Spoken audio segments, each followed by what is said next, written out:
do tema que é proposto para o culto de hoje. Vamos lá, 1, 2, 3. O Senhor pelejará por vós e vós vos calareis. Amém, queridos? Você pode sentar-se, está à vontade. Glória a Deus. Tem toda a liberdade, Renato, depois se você quiser revezar com o guitarrista, é vocês que administram. Mas, dedilha, o Espírito Santo vai te conduzir e com certeza, mais uma vez, você vai dar um show para a glória de Deus. Queridos, eu quero fazer esta leitura do tema em uma versão que eu utilizo e eu gosto muito dela, a versão King James, atualizada. Ela diz assim, 14:14, Yahvé combaterá por vós, quanto a vós, acalmai-vos e ficai calados. A parte final, a versão diz, quanto a vós, acalmai-vos e ficai calados. E eu quero extrair do tema principal, um tema para compartilhar com vocês essa noite. E o tema que eu extraio e que eu trago para compartilhar com vocês, embasado no texto que nós lemos, é o seguinte: calma, fique calado. Eu peço que você não me interprete mal, é a primeira vez que você está me ouvindo, e não seria interessante, diante dos senhores, diante das senhoras, eu mandar você se acalmar, e pior ainda, mandar você ficar calado. Mas eu preciso que você entenda essa noite, que não são as minhas palavras, que quem está falando aqui é o Senhor, através da boca de Moisés. É o Senhor que fala para o seu povo através da boca de Moisés. Calma, cale-se. Queridos, pedir calma ou mandar alguém ficar calado, exige no mínimo, que você tenha capacidade de contornar a situação que está sendo gerada, capaz de causar desconforto, causar tumulto, causar mal-estar. Por quê? Porque a gente, diante das situações, é que externa reações, e algumas dessas reações fazem com que percamos a calma e abramos as nossas bocas ou a nossa boca, em alguns momentos até de maneira desesperada. Portanto, ter a audácia de se aproximar de alguém e dizer calma, fica calado. Você precisa ter no mínimo uma resposta para essa pessoa. Se você concorda comigo, diga amém. E para isso, meus irmãos, eu quero levá-los a um ocorrido registrado por Lucas em seu evangelho. E é claro que esse ocorrido envolve a pessoa de Jesus. Nós encontramos no capítulo 7 do evangelho de Lucas, a partir do verso 11 até o 15, uma cena, uma narrativa que deve chamar muito a nossa atenção e que retrata exatamente o que eu acabei de falar. A autoridade que alguém tem para contornar uma situação e assim mandar alguém ficar calado. A Bíblia diz que Jesus vai em direção a uma cidade por nome Naim, e você conhece muito bem este relato. E quando Jesus se aproxima da entrada da cidade, vem saindo da cidade uma grande multidão. E para que você entenda, queridos, os sepultamentos na época, no mundo de Jesus, eles eram feitos fora da cidade. Jesus entra na cidade e a multidão sai da cidade e eles se encontram, diz os historiadores, no portão da cidade. E aquela multidão que sai, elas vão conduzindo um jovem que acabara de falecer. E quando Jesus se depara com aquela multidão, à frente daquele cortejo vai uma senhora chorando, acabando-se em lágrima, e a Bíblia não diz, mas eu tenho liberdade para conjecturar e pensar que ela ia clamando, gritando em alta voz, assim como faria qualquer uma das senhoras aqui essa noite diante da cena. Jesus, mesmo sabendo por ser Deus, sabendo da situação, mas eu acredito, meu querido presbítero Jorge, que Jesus se aproxima daquela mulher e pergunta o que está acontecendo. E a Bíblia diz que ele diz: mulher, não chores. Ou seja, calma, cala-te. Oh, queridos, pastor André, me permita, não está escrito, mas talvez como qualquer uma das senhoras, ela, quem sabe, tenha dito: Senhor, como eu posso não chorar, se o meu esposo foi sepultado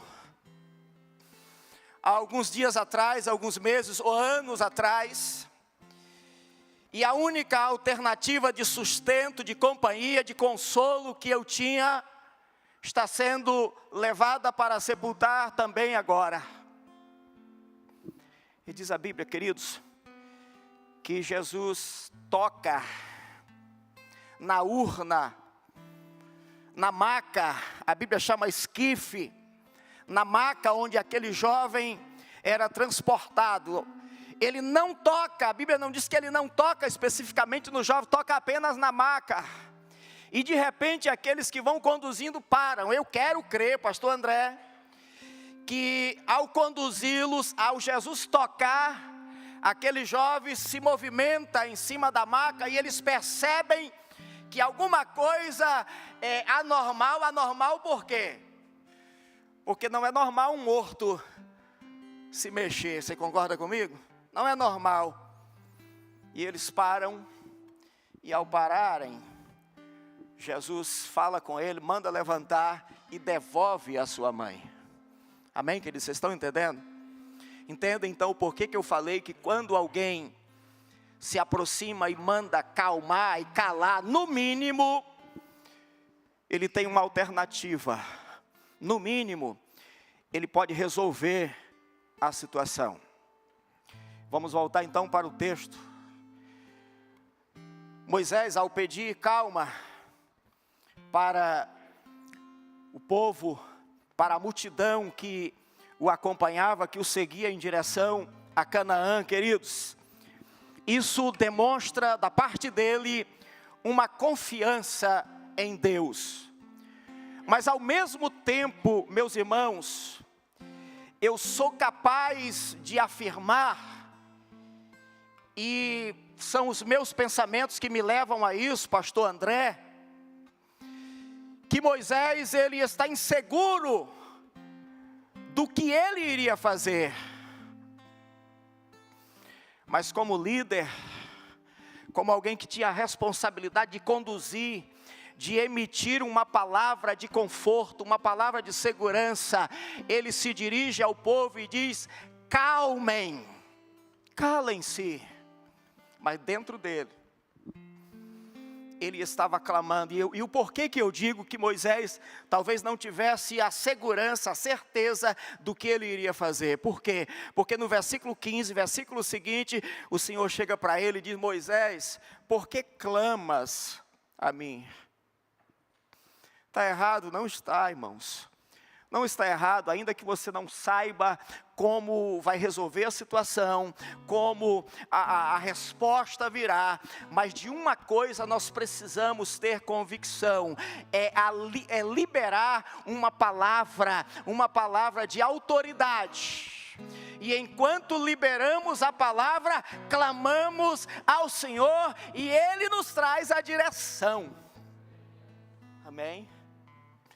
Então, só porque você não tem a resposta, só porque você não tem a solução, não é por isso que você vai deixar de agir, de intervir em uma situação que se exige calma, que se exige atenção. O transtorno, a confusão não podia tomar conta daquela situação. Queridos, mas eu quero voltar ainda um pouquinho mais, por quê? Porque esse momento, na minha compreensão, ele fica melhor compreendido quando a gente tem o pano de fundo do que estava acontecendo de fato. E o pano de fundo é a saída do povo de Israel do Egito. E é claro, eu não vou voltar ao capítulo 1 para chegar até o capítulo 14, de jeito nenhum, mas eu quero levá-los, eu quero convidar vocês conhecem a Bíblia, eu quero convidar para a gente voltar, pelo menos até o capítulo de número 12, que é exatamente o momento, os últimos acontecimentos que o Senhor faz ali em meio ao Egito, para que o povo de fato seja liberado. E quando nós voltamos ao capítulo 12, a primeira coisa que nós vamos encontrar é o Senhor instruindo em relação à Páscoa. E quando o Senhor passa todas as instruções em relação à Páscoa, queridos, o que eu acho interessante é que ele diz o seguinte: olha, no dia 14 do mês, 14 de Abib, mais ou menos, abril para nós, vocês me celebrarão a Páscoa. Todas as famílias matarão um cordeiro, comerão assado, e isto será para mim a Páscoa. E eu acho interessante, queridos, que o Senhor diz através de Moisés: e ao celebrarem, façam isso arrumadinho, alinhado, coloquem a melhor roupa, estejam prontos, preparados. Querido, tem coisas que são mistérios, né? E a gente já sabe o porquê, mas essa palavra, ela continua viva até hoje. Ela continua viva até hoje. Nós precisamos continuar alinhados. O que é isso? Preparados. Por quê? Porque a qualquer momento o nosso êxodo, qualquer momento a nossa partida acontecerá. Se você ainda crê assim, me ajuda e diz amém, por favor. Glória a Deus. Glória a Deus. Queridos, e vejam só, e aí o Senhor faz mais uma recomendação através de Moisés, e ele diz: olha, e nos umbrais das portas coloquem sangue.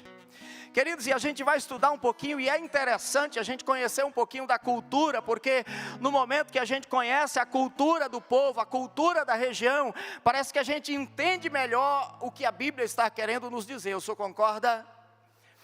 E é interessante, meus irmãos, que quando Deus dá a instrução para que o sangue seja espargido nos umbrais da porta, na verdade o Senhor está usando de um artifício ou de algo que era muito comum para os egípcios.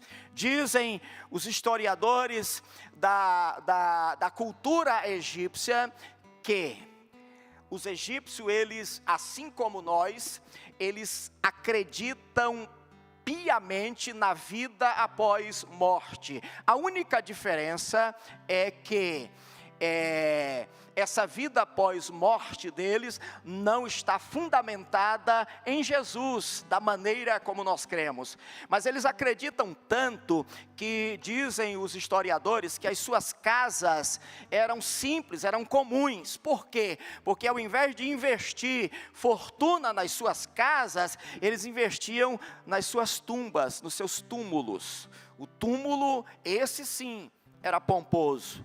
Nós fazemos exatamente o contrário, né? A gente constrói a melhor e maior mansão que podemos para a gente viver enquanto tem vida, e pós-morte tem alguns que estão optando pela cremação. E eu sou capaz de dizer a vocês que eu já estou até aceitando essa ideia. Vocês não sabem por quê, mas estou aceitando essa ideia. Não é fácil a gente estar distante da pátria, né? Estar em outro lugar, a gente começa a aceitar algumas ideias, mas deixa para segundo plano. Então, e os egípcios, eles acreditavam que pós-morte, os deuses, aí entra a confusão, porque eram vários deuses, são deuses para tudo, há um deus diferente dentro da cultura egípcia. Então esses deuses, eles voltavam para fazer a classificação de quem seria salvo e quem não seria. E o que eles faziam? Eles faziam uma porta falsa, um desenho, como que fosse uma porta, e nestas portas eles gravavam o nome da família, o nome das pessoas que eles queriam que fossem salvas juntamente com ele. Por quê? Porque no futuro, quando os deuses estivessem em julgamento para ver se eles eram salvos ou não, eles chegavam diante da porta do túmulo e estava lá o nome gravado das pessoas que pertenceram àquela família. Você entende? Então está lá na porta. Por isso Deus, não por isso, mas a gente quer crer que talvez por conta disso o Senhor disse: coloca o sangue nos umbrais da porta. E eu vou fazer uma visita para os egípcios. À meia-noite eu vou visitar os egípcios. E aí, irmãos, o que eu acho interessante é que a instrução em relação à Páscoa para o Cordeiro, e eu, nas minhas conjecturas, eu queria que você se permitisse a me acompanhar, para a gente viajar um pouquinho aqui. E eu queria que você imaginasse agora os hebreus preparando um churrasco. E enquanto os hebreus preparam churrasco, os egípcios recebem a pior visita, a mais reprovável visita que alguém gostaria de receber. E aí eu penso, pastor André, que quando a Bíblia diz que o Senhor, ele disse: eu mesmo irei, sou eu quem irei descer, e irei matar um por um todos os primogênitos, desde Faraó até o menor servo. E eu acredito, irmãos, a Bíblia não diz, mas eu acredito que o primeiro a ser visitado foi exatamente o primogênito de Faraó. E eu quero crer que lá pelas tantas, meia-noite, próximo da meia-noite, a esposa de Faraó levanta, viaje comigo um pouquinho, e ela o chama e diz: amor, o nosso filho está passando mal. Aí, pastor André, pensa comigo, imediatamente o Faraó pega o zap e envia um zap para o seu médico particular, e diz: doutor, eu preciso da tua ajuda, eu preciso do teu auxílio, imediatamente, vem às pressas. Aí ele responde, diz: majestade, eu não posso. Mas por que você não pode? Eu não posso porque o meu filho também está passando mal. Pensa comigo, meus irmãos, as ambulâncias agora começam a correr, a circular em todas as direções da cidade. O plantão do Jornal Nacional começa a anunciar que todos os leitos de UTI estão ocupados, que não há mais espaço algum na rede pública, porque em todas as casas dos egípcios está passando mal um filho, um primogênito. E enquanto isso, os hebreus estão comendo carne assada com rúcula. Ervas amargas, para mim, rúcula é top. Gosto demais, e principalmente com carne assada. Carne assada e uma verdurinha lá com um pedacinho de manga. Ô, pastor André, como é bom. Bom demais, meu Jesus, cuscuz é bom demais. Mas vamos, queridos. A gente brinca com coisa séria, né? Mas é bom.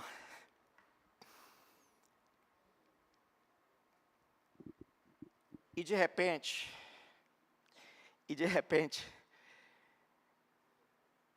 o faraó não suporta, ele não se dá conta mais. E ele chama novamente Moisés com a sua comitiva e diz, não dá mais, pode ir. E o que eu acho interessante, queridos, é que imediatamente toda a população, a Bíblia vai dizer que não somente o faraó, mas todos os egípcios imploraram para que o povo saísse. Vaza, nós não queremos, nós não aguentamos mais vocês aqui. Talvez seja por isso que eles levaram muitos despojos, muito ouro, colar, brinco, tudo, eles entregaram tudo de mão beijada para que o povo saísse, para que o povo partisse. E esse povo então agora começa a caminhada em direção à terra prometida, queridos. E aproximadamente, e aí nós já estamos na caminhada, aproximadamente 2 dias depois, cerca de 40 quilômetros de caminhada, eles chegam à beira do Mar Vermelho. Só que enquanto eles estão chegando à beira do Mar Vermelho, o faraó já havia se arrependido lá atrás do que havia feito. A Bíblia diz que Deus endurecia o coração dele. E esse negócio de endurecer o coração é interessante, pastor André.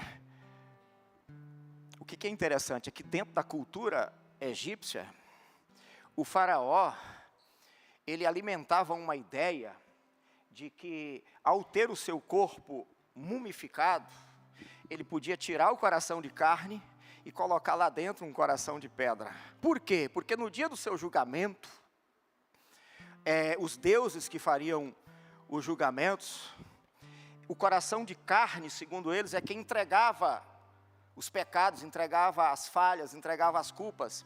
E aí se você coloca um coração de pedra, pedra não entrega nada. Então talvez por isso é que nós encontramos na Bíblia tantas e tantas vezes o Senhor dizendo, e eu tirarei o coração de pedra e colocarei um coração de carne.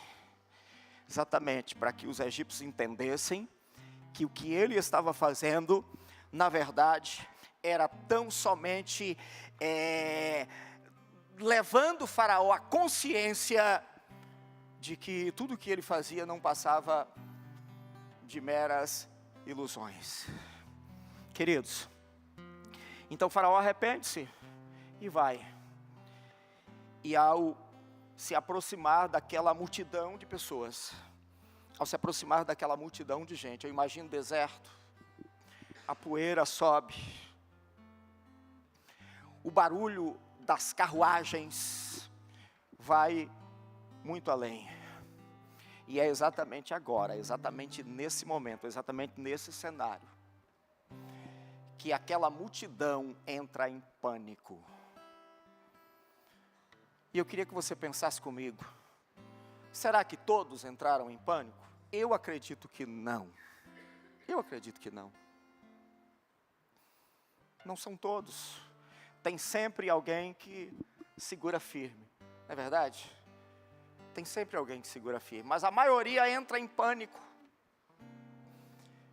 E eles agora começam a insultar Moisés. A Bíblia diz que eles chegam a dizer, mas por que nos trouxeste, por que nos tiraste de lá? Seria melhor que continuássemos no Egito do que vir morrer aqui. Seria melhor continuar escravos no Egito do que vir morrer aqui nesse deserto. Queridos, quando a gente ouve essa expressão escravo para o povo de Israel no Egito, a gente tem uma ideia da escravatura do Brasil lá no início. Mas não era bem assim. Os hebreus no Egito, eles tinham as suas regalias, poucas, mas tinham. Eles tinham casas. Talvez, para que a gente entenda melhor, vamos pensar o seguinte, imagina eles não pudessem participar do primeiro escalão, não podia participar dos poderes mais importantes do governo da população. Mas eles tinham também as suas regalias, por isso que eles reclamam, dizem, seria melhor que tivéssemos ficado lá. E aí, meus irmãos, essa figura de liderança e de confiança em Deus de Moisés, ela entra em cena. E Moisés se dirige a todos e diz, calmem. Calem-se. Deus tem uma solução. Deus tem uma resposta. Queridos, e eu quero concluir. E eu concluo dizendo que a estrutura humana, ela é realmente muito frágil. Principalmente quando nos tornamos adultos. Talvez por isso Jesus tenha dito que seria importante para nós continuarmos como crianças, não é isso? Porque quando a gente é criança, a gente deposita a confiança geralmente no pai. Mas a gente cresce. E ao crescer, talvez as responsabilidades, a gente acorda para a realidade, e aí a gente começa às vezes a perder a confiança, perder a capacidade de crer, pensar que estamos sozinhos. A gente não consegue mais saltar nos braços do Pai com a mesma confiança que tínhamos antes, não é verdade? Mas veja só, tudo que nós encontramos na Bíblia, tudo que está aqui relatado, você sabe qual é o principal objetivo de Deus, o objetivo do Espírito Santo ao relatar tudo isso na Bíblia? É trazer para nós esse conhecimento de que os exemplos que nós tivemos no passado devem nos fortalecer, nos forjar para resistir aquilo que nós estamos resistindo e o que ainda temos que resistir pela frente. Era só isso que Jesus queria. É só isso que o Espírito Santo quer. E eu quero finalizar nessa noite dizendo para você, o nosso Deus é o mesmo. Ele não mudou. Ele não mudou. Nós estamos aqui essa noite em um culto de vitória. E ninguém tem maior vitória para nos dar que Ele. Ele é a nossa vitória. Ele é a nossa vitória. Você e eu já sabemos muito bem, mas nunca é demais repetir. Eu acabei de dizer que talvez o Moisés não tivesse a resposta, não soubesse o que iria acontecer. Por isso ele clama a Deus, e Deus chega diante dele e diz, Moisés, por que clamas? Moisés diz ao povo que marche, segue adiante, as águas irão se abrir, o mar irá se abrir. Queridos, tudo que nós encontramos na Bíblia, e até mesmo a nossa experiência de vida. E eu quero finalizar dizendo, relembrando a você que você tem uma experiência de vida. Claro que tem, eu tenho as minhas. São 46, ainda que a minha aparência seja de 25, mas são 46, dos 46, 30 dedicados à obra, dedicado ao reino, dedicado a estar assim como você está, lutando pela fé. Durante 30 anos, a gente já viu alguma coisa, não é verdade? Durante 20 anos a gente já viu alguma coisa, 10, até você que acabou de chegar, eu não sou melhor que você. Ninguém aqui é melhor que você. Você acabou de chegar. Pelo contrário, talvez você alcance até mais rápido do que eu. Por quê? Porque você ainda está exatamente vivendo essa fase de criança. A confiança é total. E eu quero te convidar a se colocar de pé, meu querido, essa noite, em nome de Jesus. Já estou encerrando. Mas eu queria orar com você. Eu preciso orar com você. É claro que eu não sei. É claro que eu não sei. Mas você sabe. E o Espírito Santo também sabe. Feche os teus olhos. E eu quero orar com você. Pai, em nome de Jesus, Senhor. Aqui está a tua igreja, Senhor. Nós estamos finalizando esta reflexão, esse momento. Deus, eu te agradeço, Senhor, pelo privilégio de compartilhar a tua palavra, Senhor. Este culto é um culto temático, Senhor, é um culto de vitória. E nesta noite, Senhor, nós embasamos a travessia, a experiência do teu povo, inclusive o povo que nos antecedeu. Hoje, Senhor, nós somos pela fé enxertados em Ti, o Israel espiritual, Senhor. E nesta noite, Senhor, eu não sei como o meu irmão entrou aqui, eu não sei como a minha irmã entrou aqui, Senhor, mas a palavra na autoridade do nome de Jesus que eu tenho para você essa noite é: calma, cale-se, porque a vitória está vindo, a vitória é sua, a vitória é sua, para a honra e a glória do nome de Jesus. Ó Espírito Santo, te louvamos por isso, Senhor, e te agradecemos por esse momento tão ímpar, por esse momento tão maravilhoso, por esse momento tão especial, de vitórias para esta igreja, Pai, em nome de Jesus, em nome de Jesus.